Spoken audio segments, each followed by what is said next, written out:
This is Radar from the Red Tape Blog coming at you with another edition of Movie Reviews and Observations number 226. A lot has happened this week despite only working 4 days technically, unlike the other days I worked 6. So the first movie I watched was It.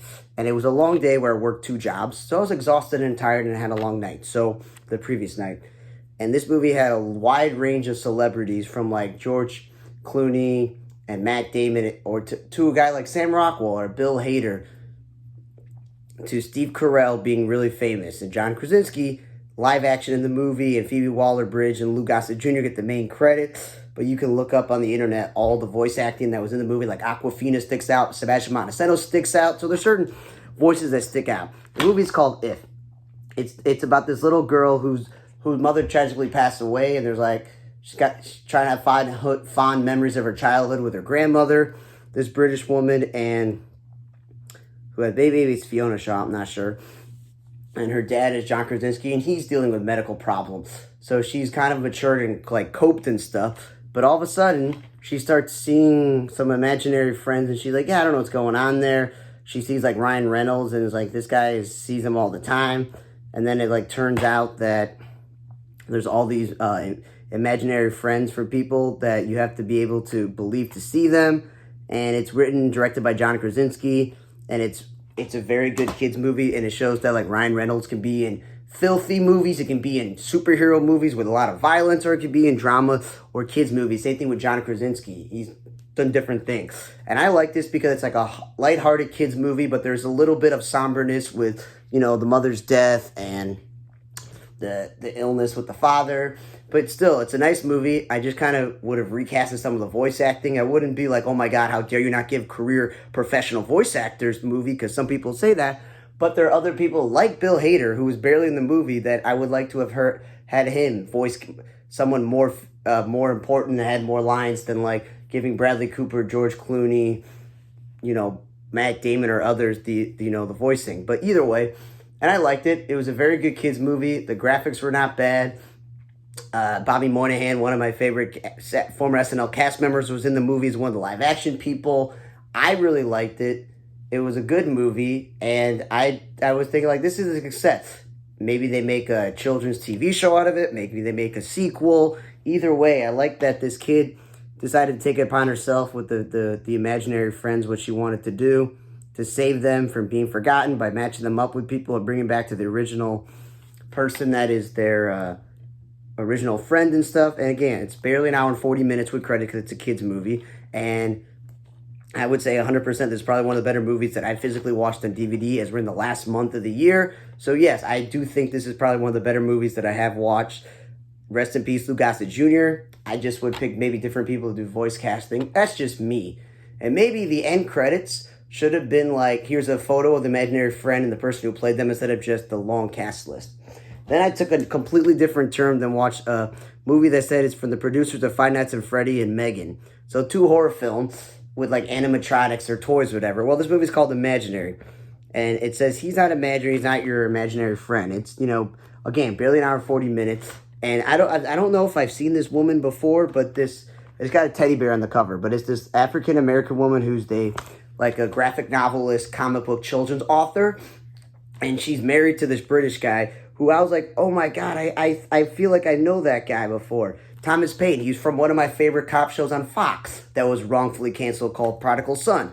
And he's like a musician, and he's barely in the movie. It's more about her trying to connect to her moody teenager daughter who's like still not accepting her father got remarried. The little girl that she has this connection to. And then, oh, she's got an imaginary friend, cool. Or she's got this teddy bear or whatever it is. And it turns out that like teddy bear is possessed. And it's part of this like other universe or dimension where this girl apparently, this woman when she was younger got sucked into it, and her father lost a piece of himself trying to save her in this world, and she's trying to save her stepdaughters from it, and it's all this evil stuff.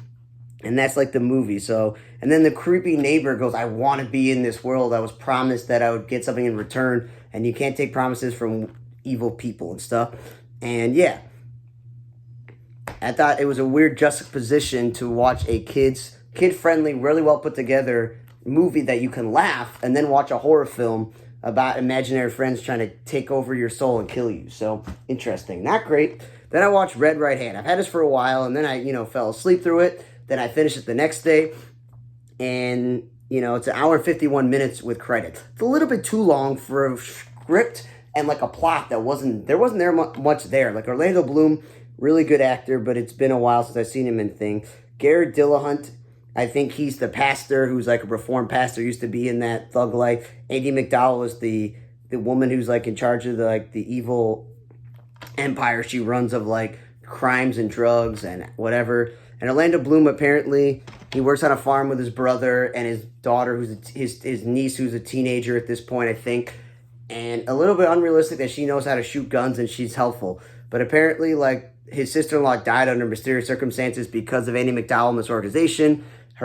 His brother decides to take out a loan from Andie MacDowell's people, and it doesn't turn out well because not that they want the money back, but they come threatening things, and he goes, fine, I'll work for you again. It works for them, and then, of course, they double-cross him. He's working with other cops. He's working with the local sheriffs and cops to try to take her down. It turned into a whole mess, and he's got to save the day, but, of course, not yet. He loses his brother, which Ivy saw that coming because, he's trying to save his daughter who's being attacked, but it's cool to see a guy who's like a man of the cloth, but he has a dark side, but he's fighting with Orlando Bloom to save the day.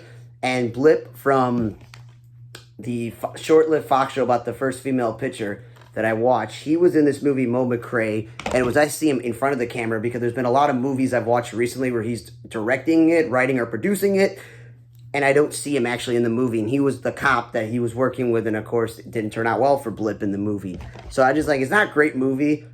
It's nice that Orlando Bloom wants to be in these action movies, but he's not an action star. Like, no offense. He doesn't give off that vibe of an action star.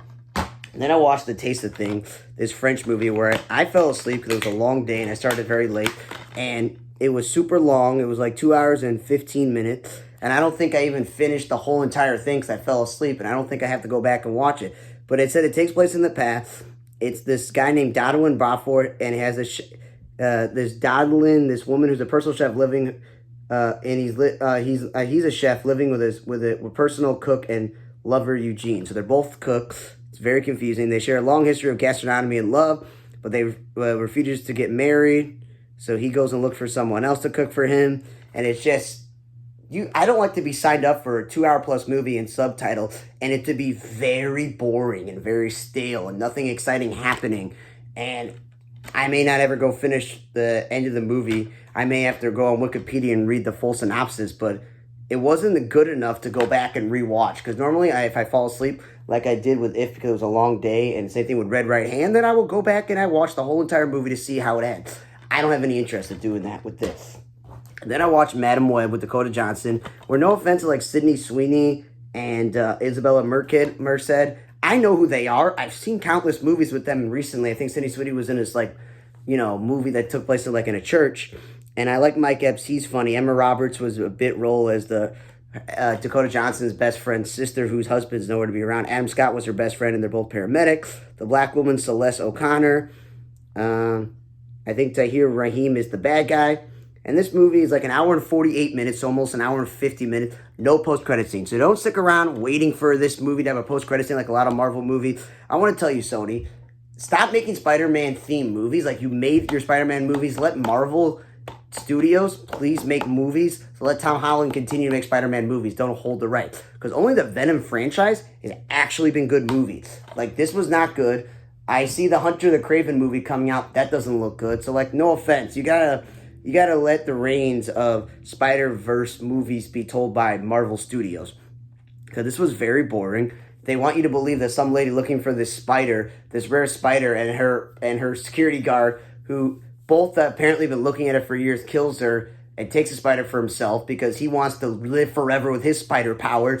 And all these girls, he's trying to kill them because they are potential threats to him because they're feature spider women. One's like a tarantula, one's got goggles, one's got a different Scarlet, Black Widow looking outfit and stuff.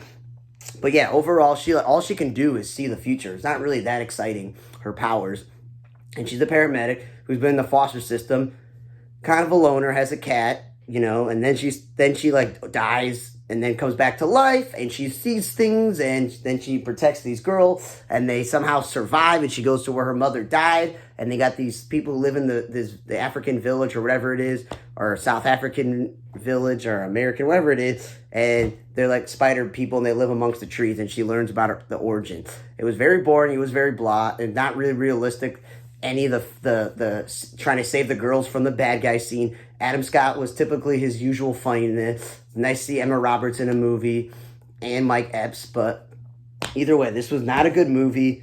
It was way too long of a movie, and yeah, Sony, stop making these Spider-Verse type of movies because they're just not great. No offense to any of the actresses, including Dakota Johnson. Like, I only feel like I'm offending Adam Scott and Mike Epps and Emma Roberts because I'm a fan of their long-term career. So overall, If is the best movie I watched this week. So far, the best movie I think I watched in December, and probably one of the best movies I've watched this year. Taste of Things, I'm not going to go back and watch it. Unless you're obsessed with French movies and think that just because it's certified fresh from Rotten Tomatoes, you should watch it. This imaginary movie, not that great. Red Hand, as much as people like Orlando Bloom, was terrible, and I can't. Marvel, stop making... Sony, stop making Marvel movies. Like, just let it go. Fox is now owned by Disney, which is owned by which Marvel all works together. But just let Marvel Studios make the superhero Marvel film. Thanks again for listening to another edition of Movie Reviews Observation number 226. For On the Reddit Table Blog, I'm Radar. See you guys next time.